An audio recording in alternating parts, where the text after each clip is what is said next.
السلام علیکم ورحمۃ اللہ۔ رسول اللہ صلی اللہ علیہ وسلم کی بارگاہ اقدس میں ایک کافر عورت بچہ اٹھائے بغرض آزمائش اور امتحان حاضر ہوئی۔ اللہ کی شان دیکھے اس 2 ماہ کے دودھ پیتے بچے نے کہا، یا رسول اللہ صلی اللہ علیہ وسلم السلام علیکم، ہم آپ صلی اللہ علیہ وسلم کی خدمت اقدس میں حاضر ہیں۔ ماں کے چہرے کا رنگ زرد ہو گیا اور غصے سے کہنے لگی، خبردار، خاموش، یہ گواہی تیرے کان میں کس نے سکھا دی؟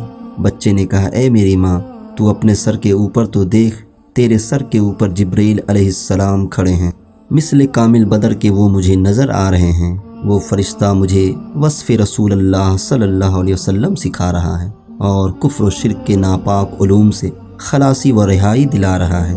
رسول اللہ صلی اللہ علیہ وسلم نے فرمایا، اے دودھ پیتے بچے، یہ بتا کہ تیرا نام کیا ہے؟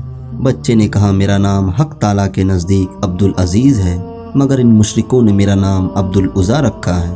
اس پاک ذات کے صدقے جس نے آپ صلی اللہ علیہ وسلم کو پیغمبری بخشی، میں اس عزیٰ بت سے پاک اور بیزار اور بری ہوں۔ حضور پاک صلی اللہ علیہ وسلم کی نگاہ کے صدقے جنت سے اسی وقت ایسی خوشبو آئی جس نے بچے اور اس کی ماں کے دل و دماغ کو معطر کر دیا۔ جس شخص کا خدا خود نگہبان ہو، اس کا تحفظ مرغ و ماہی بھی کرتے ہیں۔